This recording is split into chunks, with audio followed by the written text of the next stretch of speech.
Hey everyone, it's another beautiful day here at Walt Disney World, and let me tell you, a great way to start the afternoon is with it's called smoked ham sandwich from Gasparilla Island Grill. It comes with this very special mayo on the side. Add it to your sandwich if you get it because it enhances it a lot. I really wish it came with fries instead of just homemade chips, but if you really like house-made chips, my mom does, this is one that you definitely want to stop at.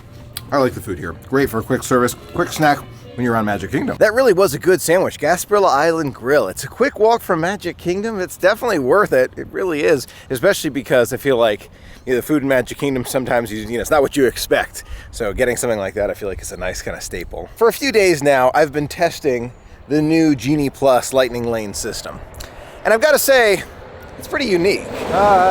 If you don't know already, very quick overview, the Genie app, which is kind of incorporated within the My Disney Experience app, is a way for you to plan your day at Walt Disney World. In theory, makes a lot of sense. It'll tell you where the lower wait times are. It's got these cool graphs that kind of explain, how these things work and what is available when for Genie Plus, which is the add-on, the first add-on. Genie Plus is $15 per person per day. You can start booking early in the morning, but you can only book one attraction at a time.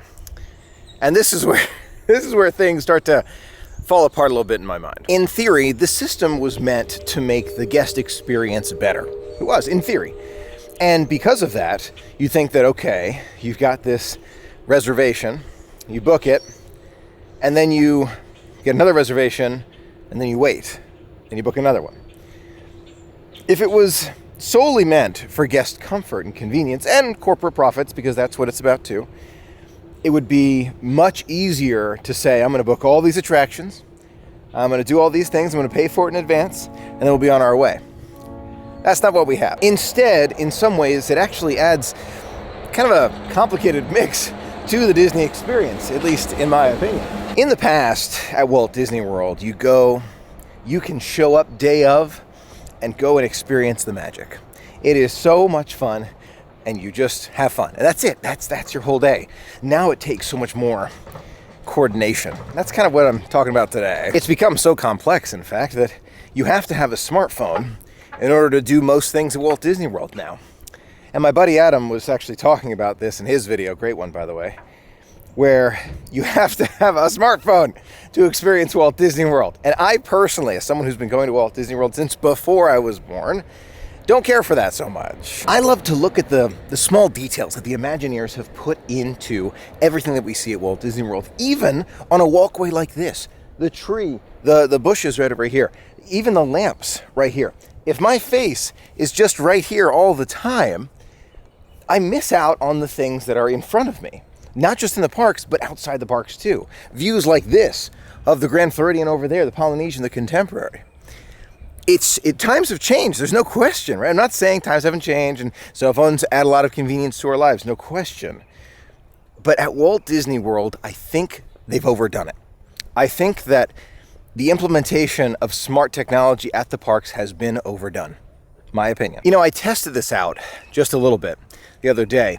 I've been coming to the parks a couple days here, and there was a few days I actually wasn't at the parks, but I've been coming to the parks for a few days without my camera, without my phone, filming other stuff, sharing the adventures with you in other ways and sharing fun with you in other ways. But I've been taking kind of that step back with my phone or camera in the parks. And now we're back and we're doing it again. It's fantastic. And I love it. I do. But it was quite a difference when I experienced the parks without my phone. I wouldn't mobile order anything. No mobile shopping. No looking at Genie. No, nothing. I would not use my phone for anything except for an occasional picture, and a phone call or text to family and friends. It showed me that what I'm talking about here makes a lot of sense because I was able to enjoy the park even though I've been here so many times and I love it so much and I live close by, right? Even though all those things are true, I was able to appreciate it even more without all the tech around me. I want to be very clear, I'm talking about the enjoyment of the parks. Yes, they can make more money by using Lightning Lane and Genie Plus. But I don't think that's going to lead to long-term growth at Walt Disney World. I think kind of getting back to enjoyment of the park itself rather than your phone or app is more important. Now let's talk about this a little bit deeper and why I think this is the case and why I think this actually isn't going to last. And this is kind of a big prediction. And I've been wrong about predictions before, but I have been right on several of them. Disney had an opportunity to change how FastPass and Quick Queue works at Walt Disney World. And they took the opportunity to kind of change how it's done and make more money. That's their hope. And in the short term, I believe it will. I think quarter over quarter for Disney, they're going to make more money from Genie Plus and Lightning Lane. But I do think that with time, there's going to be fatigue from this. There are two options with this fatigue. One, Disney makes the process simpler, which I think is extremely likely, especially in the short term. You have the opportunity to book everything you want and then go about your day and enjoy it. So, kind of on your phone, whatever, for a short period of time, and then you go and enjoy the parks. Option two, the whole system changes. Just because I don't believe that something this complex, when you're on vacation, wanting to enjoy it and just relax and have fun, is meant to last. I'm not thinking about any timelines, right? This could be a long time. But I predict, and again, I have been wrong before. I'm not saying I'm going to be right about this, but it's just a prediction that something is going to change with this system to make it simpler for guests and to make it more of an enjoyable experience rather than something to have to worry about at 7 in the morning when you're staying here. To further emphasize what I'm talking about, I'm going to show you something. Here we are in front of the Main Street train station, and oh my gosh, we're just looking at it all through the smartphone. Okay, we're going to follow it around. You see what I mean? All right, let's just walk around a little bit. Walking over here now, you can see we're making our way to the Emporium via the map, and we're continuing to walk in that great view of Main Street, USA, with our head just buried in our phones as we walk around the most magical place on earth, experiencing it right here on this, I think it's about 6.2-inch screen, something like that. And hey, it's a beautiful 13 Pro Max, it is. But yeah, that's, there you go, Main Street USA, right through the smartphone. Now, it's not all doom and gloom, right? There's not, oh my gosh, scary, it's the end of Disney magic. It's not even close. We're just talking about something that I believe is not going to last the test of time. It's not meant to be experienced through your phone. I mean, I'm standing here, and I'm just looking at it with my eyes. And it's just something that I love to do, and I know many others who love Disney love to do too. Just talking about the phone, just the phone right now, it's not required to experience the magical things you can see here. Take a look, they've got more of those tracksuits right here. They're available inside the Emporium, along with those ears that we've seen many times before. Also, for the 50th anniversary, we've got these hats and scarves for the holiday season. Here it is through the phone, here it is in person. They're just giving you the 2 cents, just so you can see it. I do like that, though. Kind of looks like almost like a blocky figure of Walt, though. Very interesting. $19.99 for that one. Here comes that cavalcade with all of our favorite characters making their way down Main Street, USA. Look at those banners. You can see Minnie over there. We've got Pluto and Goofy. They're all calling to us. Getting the idea yet? I think Goofy's outfit's actually my favorite of all the different characters for the 50th anniversary. So magical. Now, just for reference, I'm going to show you one of the Lightning Lane experiences. Now, this is just for Lightning Lane, not Genie Plus, right? So I'm just showing you one specific instance. 20-minute wait is what it says for Space Mountain, or $7 per person for Space Mountain Lightning Lane. Let's take a look. 20-minute wait time for Space Mountain or Lightning Lane for $7. Just referencing that as we walk over here. Personally, I feel like the 20-minute wait is worth it. Might not be for everyone. Maybe you feel like it's worth it for the $7 per person to go in Lightning Lane, and that's okay. There's nothing wrong with that. Not at all. I just don't think that's sustainable. Now, what do I mean by not sustainable? I mean that not enough guests are going to be willing, this is just my opinion, to pay $7 to skip a 20-minute wait on Space Mountain, as an example. Not always going to be like that, as frequently as Disney wants to make it worth it to keep the system. Just my prediction, no confirmations with that, just pointing it out. Now, as much as I don't think that the whole system is sustainable, there are going to be benefits to Genie Plus during certain times of year, very limited times of year. I'm thinking like Christmas Day, the week of Christmas, when rides that, standard rides, not Space Mountain, but like Buzz Lightyear is not a 25-minute wait, which it is today, but it's a 50-minute wait. In that situation, I would say, okay, that makes more sense to me. But on a standard day, on a day where it's, not too crowded, and the wait for Space Mountain's 20 minutes, and Buzz Lightyear is 25, that's That's just not what I think is going to be a continuing process. I don't know. Now, I'm not saying that Disney's going to go back to free fast passes for everyone. That's not what we're talking about today. We're not saying that Disney's going to take steps backwards. I don't think that's their plan. I don't think it's the strategy. I think that paid fast passes are here to stay. I do.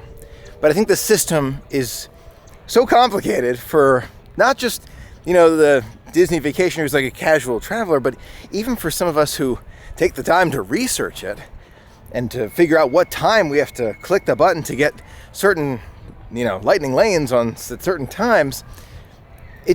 I think that system alone needs to change and needs to become less involved with the guest and just kind of, you click a button, plan all your things for the day and you're done, rather than having to keep going back to your phone as the day continues. In addition, I think there has to be a better pricing model for Lightning Lane. I think that $7 to avoid 20 minutes is probably not something that is sustainable. I really don't think so.